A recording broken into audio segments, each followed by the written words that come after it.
Does anyone really know anything anymore? Does anyone even care?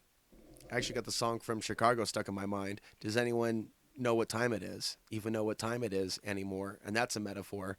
And I bring this up because it is important for us to understand that we have to look for knowledge within. And when it comes to research, we have to go out and do some of that research. We can't just take someone else's information at face value. And this actually ties in with me leaving Facebook. It's actually been about, it's probably over a month now. I'm probably now at my longest period without using Facebook. And it's not something that everybody understands, but we'll continue to discuss it in the video series as I experience my own recovery from that element of social media. But YouTube is still social media and has some of the same functions. And there's a plus and a minus to everything, but it is important for people to get outside the box of thinking. There's a lot of people that I've seen in the research community and in the audience over the years say things like, and I quote, "Who can we trust 100%?" And there's a number of different ways in which I've responded to that popular mentality within the research community and how the psychology around that is not conducive to someone finding the truth for themselves, but still comes from that place where someone's looking for someone to be their numero uno. I need a hero. A lot of people need a media hero, and they will work to find their media hero, right? To even make up excuses for why they're not trying to be a part of the change. Ultimately, in my own experience with information, there is information that I've come across that almost seems to help me remember. And there are certain individuals out there that have shared levels of information that has provided certainly a new insight, but it's helping see what's clearly obvious to a certain degree. Let's say if there's a particular sculpture or symbol that took a lot of work, but people don't really know that it's there or even know what it means, and someone comes along and really merely points at the symbol and gives a description of it or identifies it, but it doesn't mean that that person's God, or it doesn't mean that that person's imperfect. It means that a person came along and that level of knowledge that that person dropped could then ripple throughout a whole community, and everybody could be looking, do you see this symbol, this thing that's been put on top of this tower that's been sitting in our, and I'm being metaphorical and literal, but we can use that as an example of someone pointing to literally some sort of occultic symbolism on a building somewhere in any town, USA, all these pyramid buildings and whatnot. I remember, by the way, I'm having a flashback. I was hanging out with a girl named Veronica, and it was in Dallas, Texas, and there was some sort of almost evil deity symbolism. It was like some sort of a devil or archon up on some sort of a throne, like Skeletor from the He-Man Masters of the Universe remake or something like that. And I'm just like taking pictures of it, and that could be a little bit heavy for people. I was not having a psychedelic experience, but I was in the sense that I was not from Texas. I was from the West Coast. I was born in Portland, Oregon. So there I am, smack dab in Dallas, Texas. There were elements of the archonic world that were becoming more obvious to me in Dallas than they were in Portland. It's like I really needed to see and live in another society to see how obvious it could be in plain sight. And so, when we start looking at the world differently, things will pop up. But there's a lot of examples of and reasons why. We're in a idiocracy-like society to where even if you may see yourself at this level of knowledge and other people at a certain level of knowledge, it doesn't mean that you can't come to your own solution on your own, left to your own devices. I've been forced to figure out certain mechanical things on my own, or at least what was wrong with my car to better get help fixing it last year when it wouldn't start. And then I even made some videos about it and different mechanics that watched the program at different takes regarding different things and went down the line. But one of the things that not everybody picked up on, but a few did, was the idea that the former owners of the car must have installed some sort of a security system. At some point it was taken out, and it was literally causing an issue with the car starting. It was preventing it from starting.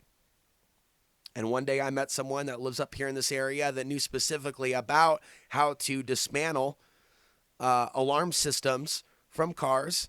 And so he had the knowledge. But for a long, long time, about 6 months, I went, and this is a place that does a lot of mechanics, I went without help because of the lack of knowledge regarding that issue. Sometimes people could be really knowledgeable within their field, but the true answer, the true solution lies beyond the knowledge that is available. And in a lot of cases, right, we could be reminded of the things that we don't know. And the good thing about that is knowing what we don't know is it encourages us to continue to read books. You know, one of the intentions that I have when I'm at thrift stores, for example, is that I will find a book that will have some knowledge for me. I've seen literally a book called The Archon Conspiracy. It was written from a Christian perspective, but it had some really good information about how some people involved in remote viewing and the government programs could be overtaken by dark spirits, but it was written in a fictional setting where it was taking place. And there was supernatural phenomena from the archonic realms, demonic realms taking place. And that book put that, I mean, usually you only see stuff like that out of a Netflix movie, and there's more of that now than ever with some of these plots, battles of good and evil, including some things that go way on the dark side of the alien predictive programming, above and beyond, where it's like the propaganda arm of the so-called truth. And we see that a lot from the corporate mainstream. But yes, there is this theme of knowledge setting us free in a lot of science fiction movies. By the way, you can watch Dark City for free on Vudu. This is not a commercial, but it's just something that I observed in The Matrix. And so that would also be worth our time to do maybe a deeper analysis of Dark City. I'm open to your thoughts on that particular matter for those that have seen the movie. The archonic entities are scanning his mind and going through his mind and going through his memories. And again, we have this theme in a lot of these science fiction movies that deal with what the archons are doing without just saying archons, but having different names and different demonic names in different movies. But it's really coming down to the same war on human consciousness. And he has knowledge that they don't. And it's a key that they're seeking. And we also can see this theme with Agent Smith and Morpheus as he's seeking to get the key of knowledge out of Morpheus's mind.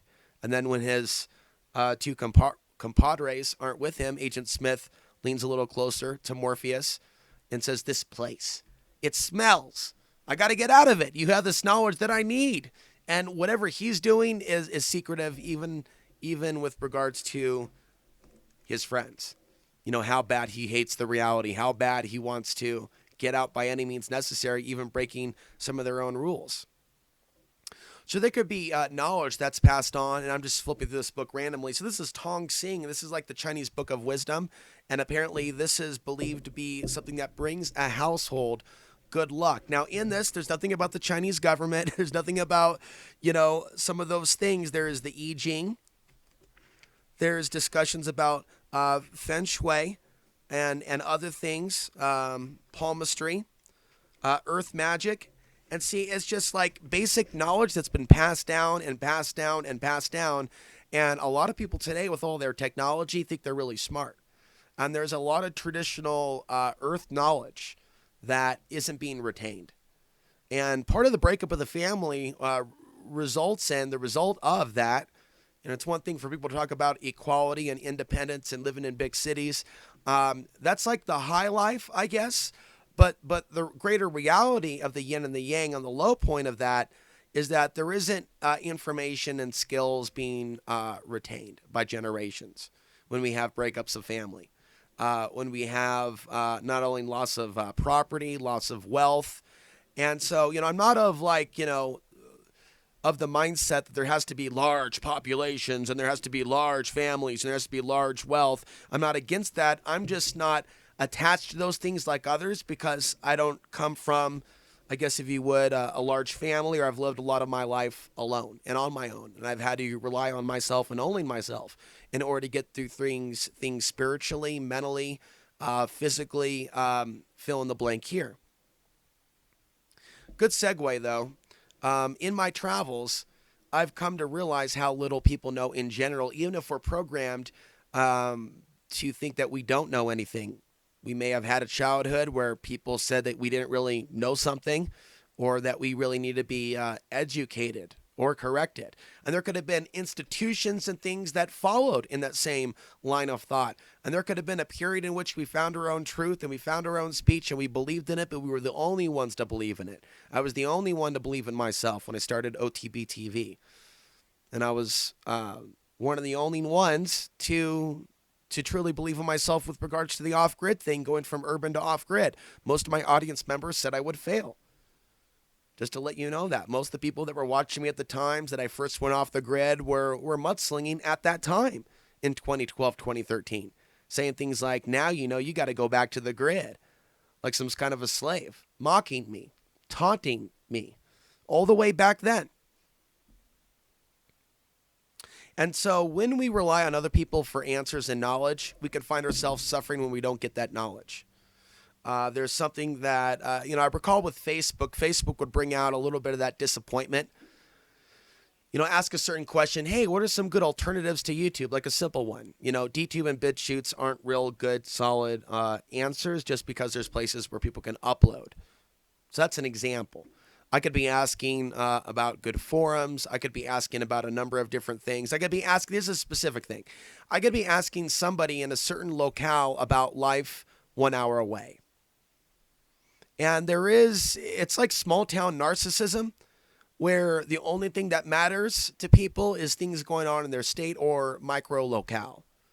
Whereas I'm not just thinking about what's happening on Earth, I'm thinking about what's happening within our whole solar system, or within the heliosphere, if you will, which is, of course, that bubble, which maybe if you watched the solar activity video the other day, or maybe you already knew this, the heliopause is the edge of the heliosphere bubble that protects us from interstellar winds, cosmic ray bursts, things of that nature. So I've had a lot of experiences where I've talked with people and they don't know what's in their town or the next town over, but they have a smartphone, they have a cell phone, they have access to technology, but their level of knowledge seems limited. We also have a lot of experts, if you will, with regards to certain fields. And someone could be really good at the level of managing to a certain level, or engineers, right? We have a lot of engineers that may specialize in specific types of equipment run in buildings where they are basically earning a salary and they're in their a lot of people are in their micro bubble. I remember talking to an officer, for example, at one time about the increase in crime that I believe was going to come in the future as the economy gets worse. And he was talking to me kind of like a troll down to me as he literally stood over and was writing a ticket or something. It was like, well, that's good. That means I'll have more job security. Like, how is more crime good? If someone's going, I got more job security, and look down at you, give your little ticket, and not really hear what it is that you're saying. And so there's a lot of that taking place, and it's good to remain humble and have an interest in books and knowledge and people that think differently than us. People have knowledge with regards to places around the world and even going beyond words like culture, but just realizing that there are things that are different in this world. Different geographies, different places, different foods, different levels of knowledge. Let's just grab something at random here. The Energy of Belief. I don't think I've read anything from that. And I have plans to go into one of these books and go a little deeper. I remember one time I was intending to do that during a live stream, but ended up talking more with the audience than actually get into the book. So I'm going to be planning to read here and there. The physical you or the energy you. So perhaps, right, because I haven't read this paragraph yet. I haven't read this book yet. It'll be new literature for both yourself and myself. There was an old battle in Western medicine between two groups of scientists, the vitalists and the mechanics, or mechanists. The vitalists talked about life energy and energy systems as important to your well-being, and the mechanists said that if you couldn't see the energy, it couldn't be proved, and therefore it didn't exist. For reasons that were largely centered on personalities and politics, the mechanist prevailed. It's kind of a unique word the author chose to, I'm going to avoid saying mechanic. They gathered evidence to support their theories of the brain from research on cadavers And as a result, many myths were perpetuated that lasted until this millennium. Among them was that the brain, once formed, could not continue to develop beyond the age of 16. Up until relatively recently, educators and psychologists were fairly pessimistic and believed the myth that the brain had too few connections and deteriorated before it even got past a person's teen years. However, recent studies have proven these beliefs untrue. Right? So without turning the page and just focusing on that, right, there is a lot of this fake knowledge and fake wisdom of our generation that comes from arrogant SOBs. And so there is wisdom out there that we should seek, but there are certain phrases like you can't teach a dog new tricks. And there are ways in which people that are aging may not be participating in things that would be better for them. And in fact, a lot of people are doing things that accelerate the aging process. And so once we realize that we're dealing with the reality of no longer being as youthful as I've had to face, and maybe our mind isn't as sharp, maybe our health isn't what it was when we were 18, well, we have to compensate for that. We have to compensate for that as we get older to age gracefully, which is, by the way, a topic that I want to get into more and more.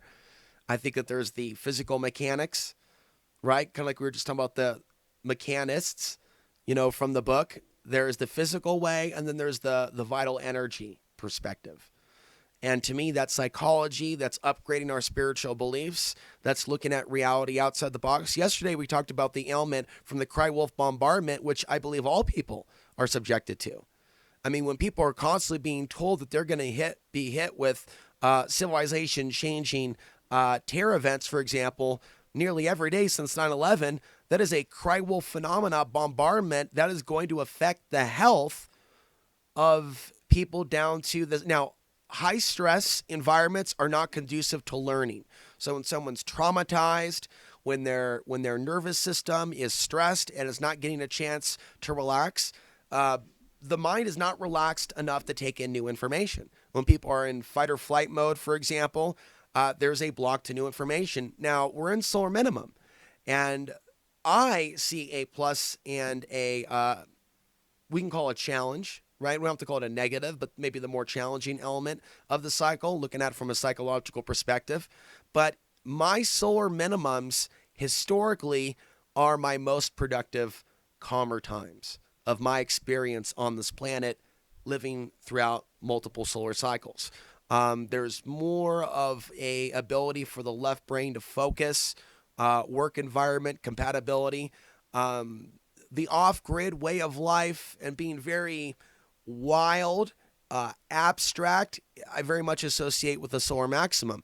Both the solar maximum and minimums have great periods for great personal intellectual growth, spiritual growth. And so there's also a balance between learning new things, reading new things, which is why it's good for me to take a few days off YouTube here and there and to not participate in certain topics, but to actually take in some new information. Once in a while, watch a decent movie or a series of movies. Reading books, getting closer with nature, being more aware of what's going on in the dream states. They're like, just kind of think about working out. There's the working out period, but then you also got to eat afterwards and take in a certain amount of proteins. Otherwise, you're going to deal with muscle cannibalization. Something else I've dealt with quite a bit, working out on a budget, being pretty poor, below the poverty level throughout most of my life. So I know a little bit about that as a direct analogy. So there's certain things that really build up our energy, and there are certain things that almost seem to leak it. So in a general sense, if we're leaking energy and we're not taking in good energy, somebody may not be in a state of mind to learn or to share their knowledge. And people also say that they are connected, which is why I believe that I will enjoy continuing to speak my truth throughout the rest of my life, because I don't think this is the only life that I've done that. I believe that by sharing our truth and by sharing our ideas and sharing from the heart, that there's some healing that comes from that. You know, you don't necessarily have to go to a certain meeting or group where there's a bunch of people around you. We live now in the day and age of YouTube where people that associate with the things that I talk about will be returning to this channel on a regular basis and do, because it strikes a chord. And even if they don't like all the content, or myself, there's still people that are drawn to actually click and watch because of the actual conversation itself. And it does go outside the box of the norm. And so there is something to that. The workout analogy of working out and then resting, eating, going to sleep, and the cycle. Same thing goes with sharing knowledge, resting, and taking in new knowledge. So this is a society where a lot of people don't know things anymore, and it's up to the individual to figure out what it is that keeps their mind engaged and wanting to learn, and away from nihilism. And I think things like nihilism and just the lower states of thought, which is pretty much promoted, I would say, in most of the content on YouTube, whether it's political or not. A lot of it's reactionaryism. A lot of it's almost as if like we are the rats in the experiment, although we as humans think that we're really all that. And people, their channels think that they're really all that, but they don't really run YouTube. It's almost as if YouTube itself is an experiment to create. It's kind of like, let's use Idiocracy again as an example. So there's this scene where he wakes up and this guy's going, and there are all these videos showing basically he has all these different options and all these different channels, but it's the same joke about a guy in his genitalia and him falling downstairs and hitting his genitalia, and then the laughter. And I've noticed, of course you've noticed as well, there's a lot of that built into our society, even certain types of slang, and I don't want to curse, but the curse word MFer doesn't really seem to have a lot of intelligence behind it. Biology does come from people that have fornicated with members of the female gender. So when we have a curse word called MFer, I mean, isn't everybody the result of an MFer? If unless they're a robot and they didn't come from humans, then everybody's an MFer. And so even like the actual words that people choose to use with regards to insults are lower than average creativity. I mean, even with regards to even usage. So from the person throwing the insult, they're thinking the other person's going to take the bait and go back and forth and back and forth. But like the deeper level is that really like all their creativity has? And when you see like a number of people using kind of the same slurs, there are things that we can see within this world that make us not want to participate in that behavior. And periods in which maybe we have or accidentally, there's more than enough reasons to be a better person. We can literally, and that can actually help some people and heal some people from particular types of psychoses. People can be really adamantly against certain ways of thinking, for example, and certain beliefs about historical events. For example, like 9/11. And I think there is more to know there. I think that's obviously what got me involved in video to begin with. But someone could be adamantly against those ideas no matter what. No matter what. But they really like the president, for example, though. They're adamant that we shouldn't be looking and questioning what we were told about 9/11, but they may really, really be into the president. If they were to wake up, for example, that the president knowingly engages with individuals that have led people to believe that people like Alex Jones or others were like a source of truth regarding things of that day, is really just marketing himself to the American people, even if there were some good things that the early AJ did. But a rational person should be able to wake up from their psychosis and go, well, if I'm going to be judgmental of these groups over here for not being behind all the wars and not being behind all the police and not being behind all the official stories, that person waking up to their gnosis could say, and I'm going to hold AJ to the same standard. Even if I like the fact he's yelling and he's acting like a drunk belligerent in the bar, the bouncer's got to do something about, even if someone likes that demeanor, the rational knowledge gnosis should come in and go, wait, these are strange bedfellows. These don't mix. Maybe the real system, wanted us to think that some of these ideas were compatible and aligned with each other as a part of a greater deception. And that basic fundamental or truth is lacking. There's a real lack of knowledge in our society today. And I don't know what it's going to take. I think that ultimately getting back into the larger influences, we can blame politics, we can blame politicians, we can blame media figures, we can blame technology, but we should never exclude the celestial influences. If we can come to an awareness to where there are periods in which people are waking up when the sun is more active or other factors, as opposed to when the sun is less active, there are less protests. There are less documentaries being made in some cases. In some cases, there's more, I think, that we've seen. Though overall, I would say that there is more activity, and I've experienced this in my own body, with regards to alternative media activism and alternative thought. When I share those unique thoughts, like right now, we have a geomagnetic storm today, and I'm feeling fired up. So I feel that I'm in line with nature when I'm moving with the solar cycle, and I can see it when we go deeper into winter and or solar minimums, or when they're combined. It can be difficult to have that motivation in some cases. We can find ways to tap into that motivation, but I'm saying that there are subtle factors that influence our energy fields and our brainwave states, and that would be the magnetic influence. And so there are certain periods in which people are more sensitive to energy and thought and whatever's going on social media, because there's a part of them that's more engaged. It's just automatically, biologically, the biological wiring of the human biological expression. It is more engaged, the wiring, the transmitting, receiving. There's something about us that's more engaged with the matrix. And it's during those periods in which some people might become super engaged, that they go the opposite direction as far as they can, 180 degrees from the apathetic state of consciousness, to where they're having visions. They're having waking life knowings, where it's like deeper than a dream. It's like they get it and they're awake. And see, we go through periods of people getting more active and creating more content and going more outside the box. And then we have our cold spells. We have our social mandarin minimums. We have our periods in the dip down to where no one seems to know anything. And no one seems to have any interest in discussing certain things or getting together as a community. What's community? I'm over here on Netflix. And see, what the beautiful thing about being able to create content and share it with people like you, and the idea that some people will support it if they find it relevant in their lives. I want to thank those of you at outsidethebox.vhx.tv and Patreon, and those that use the links down below. Please check out the PayPal link and leave a donation if you can. As we go into this winter, folks, things are much tighter than the last two winters economically. So I want to thank you for your support. But there really is an art to maintaining motivation in what seems to be a land of confusion. And I'm thinking now about the Genesis song, which is a good song. I like it more than the remake by another rock group. But we are in a land of confusion.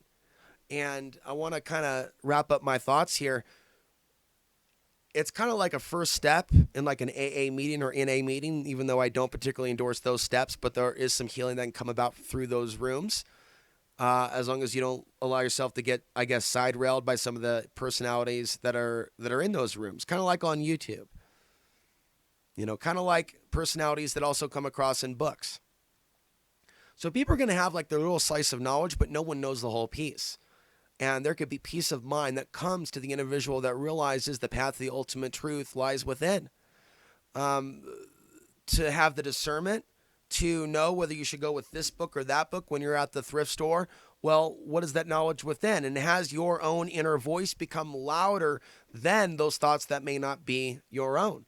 And because you are a biological entity, if you are in human form and you watch this on Earth, then your consciousness has to contend with the reality of other invasive forms of intelligence that wants to turn you against your brother, your sister, your mother, your father, etc. I don't necessarily mean that literally. In some cases, you need to go your own way from those biological forms of life that are connected to you if you are to speak your highest truth. And in some cases, if we are not getting positive feedback when we speak our highest truth, then in fact, we get negative feedback from our parents or others when we start to speak our highest truth, then those are reasons why we have to step back and pull back from the externalization. Looking for love in all the wrong places, looking for acceptance in all the wrong places, looking for truth in all the wrong places. A lot of these things begin within. So this is an idea in which I can go deeper in, perhaps in a future book that I'll write or some other article. But the first step is to realize that the answer isn't to externalize where the truth is going to come from, but it's to figure out how you tap into your truth yourself. What is your own truth? And also differentiate your own thoughts and your own ideas and how you came to those conclusions from the talking heads in the media. Until next time, I'm Alex Sands reminding you, the path to the ultimate truth and place of power still lies within.